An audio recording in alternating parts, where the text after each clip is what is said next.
has it that 2,000 years ago, this spear pierced the side of Jesus. For the first time ever, forensic tests are underway to determine the validity of this claim. Right, that's all finished. The first stage of Robert Feather's investigation, swabbing for organic matter, is complete. But the spear's curator remains nervous about the effects of the experiments. We were only allowed to perform non-destructive testing on the lance. I mean, he was very concerned that we didn't damage it in any way.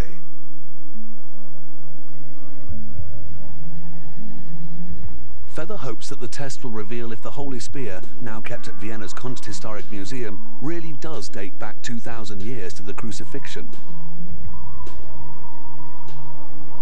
The time when the legend of the spear began.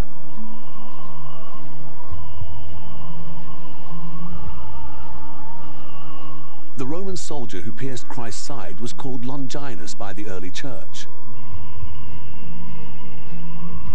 They said he could not see, but that his sight was miraculously restored by contact with the blood of Christ. Longinus was blind, living in darkness. When he did it, he realized what he'd done, that he had pierced the side of God made man, Christ. It was also Christ's blood that was believed to have turned a crude weapon into a holy relic. Longinus was said to have carried the spear for the rest of his life. But was Longinus even real? The question is this possible?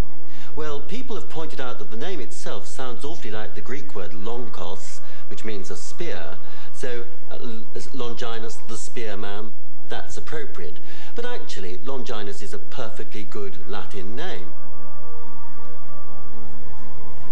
Longinus' life and his spear are celebrated in the Vatican.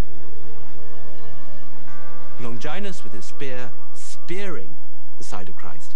Out comes water and blood. That symbolizes the Eucharist.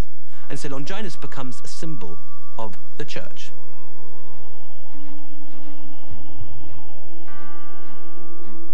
After the death of Longinus, the Holy Spear was passed down among early Christians. Eventually, it was discovered in Egypt.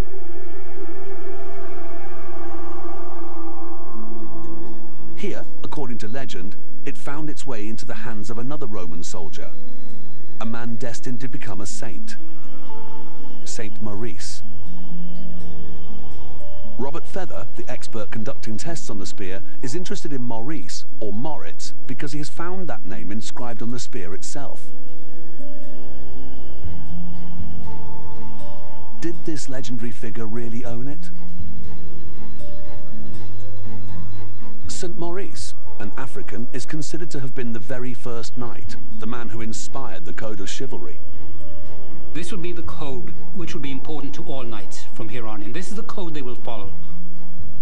That's why St. Moritz becomes the patron saint of everything that's chivalric. He is a knight par excellence.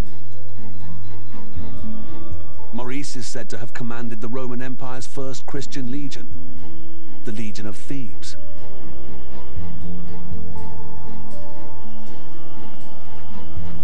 In 287 AD, he was ordered by Emperor Maximian to lead his men to far-off Gaul, modern-day France. His mission? To suppress a barbarian revolt.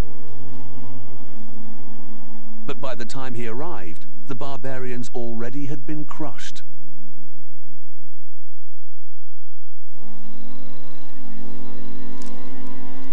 Maurice was horrified by what he discovered at the battlefield. The barbarians weren't barbarians. They were fellow Christians, recent converts to the new faith.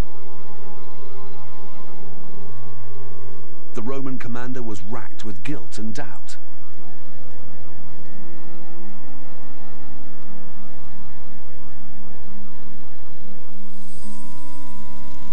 Reaching the main Roman encampment, Maurice encountered the emperor himself. Maximian, a pagan, ordered the massed legions to pay him homage as a living god. Maurice responded by making a sacred vow. He would serve his emperor loyally, but God would always come first. His vow would echo down the centuries, the cornerstone of chivalry. We have served you faithfully, we have done everything you wanted, but we will not kill fellow Christians, and we are Christians, we will not worship a false god. Unmoved, Maximian ordered Maurice's execution. The emperor then orders a decimation, which meant every 10th man in the army was going to be beheaded, and they were. According to St. Eucharius, Maurice's first biographer, Maurice was followed into martyrdom by all 6,000 of his men.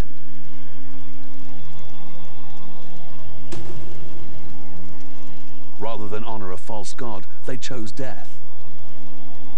A sacrifice rooted in real events. At least the nucleus of the story is true.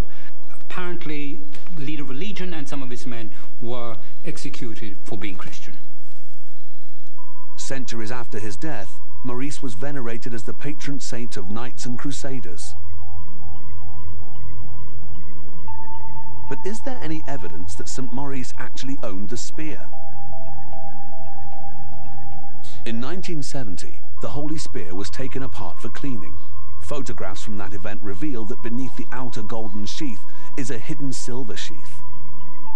On it is an inscription. Lance sancti morici sanctus moritius. The lance of St. Maurice. Feather suspects the inscription is medieval, not Roman, but suspends judgment until the tests are complete. The photos also reveal a host of component parts. To identify these parts, Feather examines the relic beneath an extremely high-powered X-ray, one that can probe deep into the metal of the spearhead.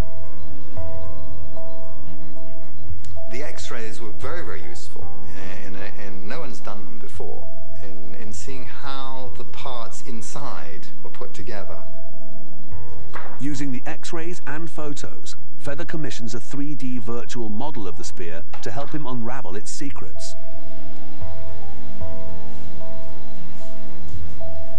The most recent addition is almost certainly the protective outer sheath of gold.